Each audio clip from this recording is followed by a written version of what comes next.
नमस्कार मित्रांनो, आपले सर्वांचे स्वागत आहे। मुख्यमंत्री माझी लाडकी बहीण योजना 2024 या ठिकाणी ही नवीन योजना आलेली आहे। महिलांना 1500 रुपये महिना या ठिकाणी मिळणार आहे। तर मग या योजनेची पात्रता काय, अटी काय आहेत, कोणकोणते कागदपत्रे लागणार आहे, या योजनेचे स्वरूप काय आहे, अर्ज प्रक्रिया कशा प्रकारे होणार आहे, लाभार्थ्यांची निवड प्रक्रिया कशी आहे, अर्ज भरण्याची तारीख कोणती आहे, मुदत किती आहे, लाभ मिळण्याची तारीख कोणती आहे, अशा प्रकारची संपूर्ण माहिती या व्हिडिओमध्ये बघणार आहोत। त्या संबंधीचा शासन निर्णय म्हणजे GR आलेला आहे। तर मित्रांनो, याविषयी सविस्तर माहिती या व्हिडिओमध्ये बघणार आहोत। आपण जर या चॅनलवरती नवीन असाल तर चॅनलला सबस्क्राइब करून ठेवा, कारण की या योजनेविषयी सर्व अपडेट वेळोवेळी आपल्याला मिळत राहतील। त्यामुळे या चॅनलला आपण नक्की सबस्क्राइब करा, म्हणजे असेच महत्त्वाचे व्हिडिओ आपल्याला बघायला मिळतील। तर आता आपण GR मध्ये काय काय माहिती दिली आहे ती बघूयात। महाराष्ट्र राज्यात मुख्यमंत्री लाडकी बहीण योजना सुरू करण्यास मान्यता देण्याबाबत महाराष्ट्र शासन महिला व बाल विकास विभागाचा हा GR 28 जून 2024 रोजीचा आहे।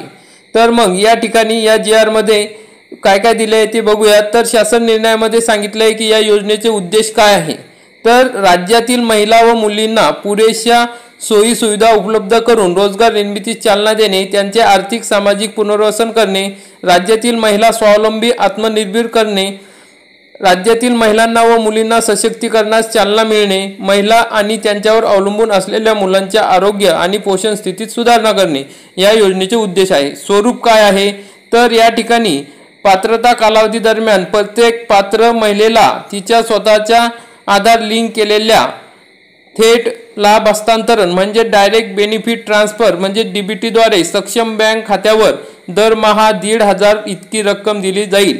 तसेच केंद्र शासनाच्या अन्य आर्थिक लाभाच्या योजनेद्वारे 1,500 पेक्षा कमी लाभ घेत असेल तर फरकाची रक्कम या योजनेद्वारे पात्र महिलेस या ठिकाणी देण्यात येणार आहे। मग या योजनेचे लाभार्थी कोण असणार आहे, तर महाराष्ट्र राज्यातील 21 ते 60 या वर्ष वयोगटातील विवाहित, विधवा, घटस्फोटित, परित्यक्ता आणि निराधार महिला या ठिकाणी या योजनेचे लाभार्थी राहणार आहे। तर योजनेच्या लाभार्थ्यांची पात्रता काय असणार आहे, तर लाभार्थी महिला महाराष्ट्र राज्याचे रहिवासी असणे आवश्यक आहे। राज्यातील विवाहित, विधवा, घटस्फोटित, परित्यक्ता आणि निराधार महिला या योजनेसाठी पात्र राहणार आहे। किमान वयाची 21 वर्ष पूर्ण व कमाल वयाची 60 वर्ष पूर्ण होईपर्यंत या योजनेचा लाभ मिळणार आहे। सदर योजनेअंतर्गत लाभ घेण्यासाठी अर्ज करणाऱ्या लाभार्थ्यांचे बँक खाते असणे आवश्यक आहे। आणि सर्वात महत्त्वाचं म्हणजे लाभार्थी कुटुंबाचे वार्षिक उत्पन्न हे रक्कम 2.5 लाखांपेक्षा जास्त नसावे, म्हणजे 2.5 लाखांपेक्षा कमी उत्पन्न या ठिकाणी असणे गरजेचे आहे। या ठिकाणी अर्ज करायचा असेल तर या ठिकाणी अपात्रता काय आहे, तर ज्यांच्या कुटुंबाचे एकत्रित वार्षिक उत्पन्न 2.5 लाखापेक्षा अधिक आहे ते कुटुंबातील स्त्रिया या अपात्र ठरणार आहे। ज्यांच्या कुटुंबातील सदस्य आयकरदाता आहे, म्हणजे तुमच्या कुटुंबात तुमचा मुलगा किंवा पती यांना कोणालाही या ठिकाणी इन्कम टॅक्स बसत असेल तर ते या ठिकाणी अपात्र आहेत। ज्यांच्या कुटुंबात सरकारी नोकरीवर आहे त्या कुटुंबातील महिला या ठिकाणी अपात्र राहणार आहेत। सदर लाभार्थी महिलेच्या शासनाच्या इतर विभागामार्फत राबवण्यात येणाऱ्या आर्थिक योजनेद्वारे 1,500 पेक्षा जर जास्त लाभ घेत असाल तर त्या महिलाही या ठिकाणी अपात्र राहणार आहेत। ज्यांच्या कुटुंबातील सदस्य विद्यमान किंवा माजी खासदार, आमदार आहेत ते सुद्धा या ठिकाणी अपात्र राहणार आहेत। मग सर्वात महत्त्वाचं म्हणजे या ठिकाणी 5 एकरपेक्षा जास्त शेतजमीन असेल तर त्या कुटुंबातील स्त्रियाही या ठिकाणी अपात्र राहणार आहे। ज्यांच्याकडे महत्त्वाचं मित्रांनो, ज्यांच्याकडे 4 चाकी वाहने आहे आणि ते तुमच्या सदस्यांच्या नावावर आहे, घरातील कोणाच्याही नावावर आहे 4 चाकी वाहन ट्रॅक्टर सोडून, महिला या ठिकाणी अपात्र राहणार आहेत। तर सदर योजनेमध्ये लाभ मिळवण्याकरता खालील कागदपत्रे सादर करणे आवश्यक आहेत। मग कागदपत्रे कोणकोणती लागतील, तर योजनेच्या लाभासाठी ऑनलाईन अर्ज भरावा लागणार आहे। लाभार्थ्यांचे आधार कार्ड या ठिकाणी असणे गरजेचे आहे। महाराष्ट्र राज्याचे अधिवास प्रमाणपत्र किंवा महाराष्ट्र राज्यातील जन्म दाखला, आपलं बर्थ सर्टिफिकेट असते ते गरजेचे आहे। तसेच सक्षम प्राधिकरणाने यांनी दिलेले कुटुंब प्रमुखाचा उत्पन्नाचा दाखला म्हणजे लागणार आहे, म्हणजे 2.5 लाखापेक्षा कमी उत्पन्न असणे अनिवार्य आहे। बँक खाते पासबुक पहिल्या पानाची छायांकित प्रत या म्हणजे झेरॉक्स या ठिकाणी लागणार आहे। पासपोर्ट आकाराचे फोटो आणि सर्वात महत्त्वाचं म्हणजे रेशन कार्ड या ठिकाणी लागणार आहे। जर तुमचं रेशन कार्डमध्ये नाव नसेल तर तुम्ही या ठिकाणी पात्र होणार नाही, त्यामुळे सर्व महिलांनी रेशन कार्डमध्ये नाव टाकून घ्या। सदर योजनेच्या अटी शर्तीचे पालन करण्याबाबतचे हमीपत्र या ठिकाणी लागणार आहे। मग लाभार्थींची निवड कशी होणार आहे, तर लाभार्थींची निवड या ठिकाणी ग्रामीण भागात अंगणवाडी सेविका, पर्यवेक्षिका, सेतू सुविधा केंद्र, ग्रामपंचायत ग्रामसेवक या ठिकाणी जाऊन त्या ठिकाणी अर्ज स्वीकृत करायचा आहे, त्या ठिकाणीच तपासणी होणार आहे आणि तिथेच ऑनलाईन अर्जही भरला जाणार आहे। तर नागरी भागात अंगणवाडी सेविका, मुख्य सेविका किंवा वार्ड अधिकारी किंवा सेतू सुविधा केंद्रावरूनही या ठिकाणी अर्ज भरता येणार आहे, तेथेच तपासणी होणार आहे आणि त्या पोर्टलवर या ठिकाणी अपलोड करता येणार आहे। मग पडताळणी करून या ठिकाणी जो पडताळणी अधिकारी आहे ते संबंधित जिल्हा महिला बाल विकास अधिकारी असणार आहे। त्याच्यानंतर अंतिम मंजुरी देण्यासाठी संबंधित जिल्हाधिकारी यांच्या अध्यक्षतेखाली जी समिती असणार आहे त्यामध्ये सर्व पात्र लाभार्थी ठरणार आहे।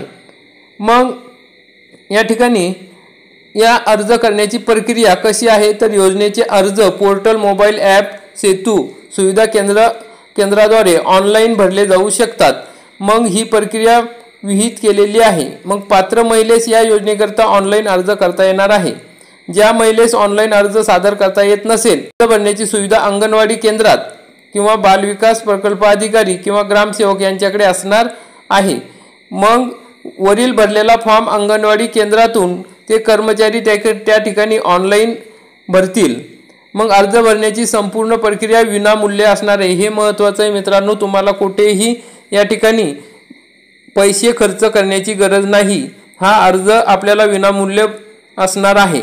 अर्जदार महिलेने स्वतः उपरोक्त ठिकाणी उपस्थित राहणे आवश्यक आहे, जेणेकरून तिथे त्यांचा थेट फोटो काढता येईल, ई-KYC करता येईल। यासाठी महिलेने खालील माहिती आणणे गरजेचे आहे। सर्वात महत्त्वाचे म्हणजे कुटुंबाचे पूर्ण ओळखपत्र म्हणजेच रेशन कार्ड या ठिकाणी लागणार आहे आणि स्वतःचे आधार कार्ड या ठिकाणी या 2 गोष्टी असणे गरजेचे आहे सोबत। नंतर तात्पुरत्या यादीचे प्रकाशन केले जाणार आहे, ॲपवर जाहीर केली जाईल ती यादी। नंतर सूचना फलकावर अंगणवाडी सेविका या ठिकाणी लावतील। मग नंतर त्यावर हरकती वगैरे पण घेऊ शकणार आहे, त्यासाठी तक्रार निवारण समिती गठीत करण्यात आलेली आहे।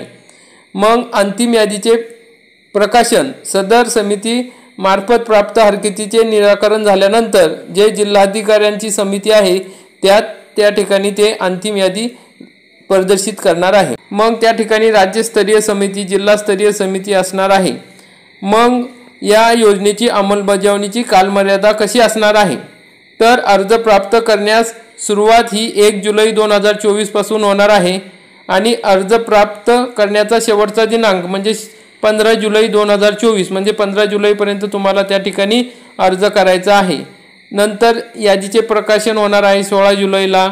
16 जुलै ते 20 जुलै त्यावर हरकती घेतल्या जाणार आहे। तक्रारीचे निवारण 21 जुलै ते 30 जुलै 2024 होणार आहे आणि अंतिम यादी प्रकाशन दिनांक 1 ऑगस्ट रोजी अंतिम यादी या ठिकाणी जाहीर केल्या जाणार आहे।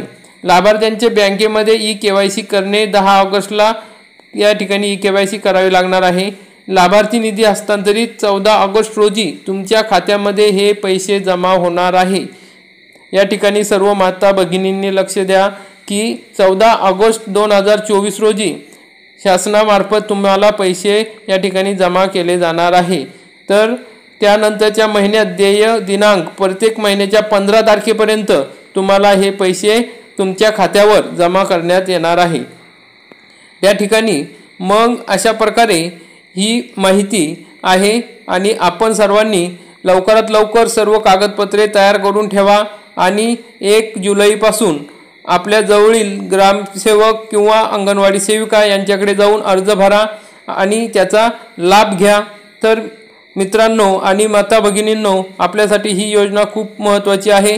आपण हा व्हिडिओ बघितला त्याबद्दल धन्यवाद आणि व्हिडिओचे म्हणजेच या योजनेचे असेच महत्त्वाचे अपडेट वेळोवेळी आपल्याला बघण्यासाठी आपण या चॅनलला सबस्क्राइब करून ठेवा, म्हणजे सर्व योग्य आणि महत्त्वाची माहिती आपल्यापर्यंत आम्ही पोहोचत राहू, ती आपल्याला वेळेवर मिळेल.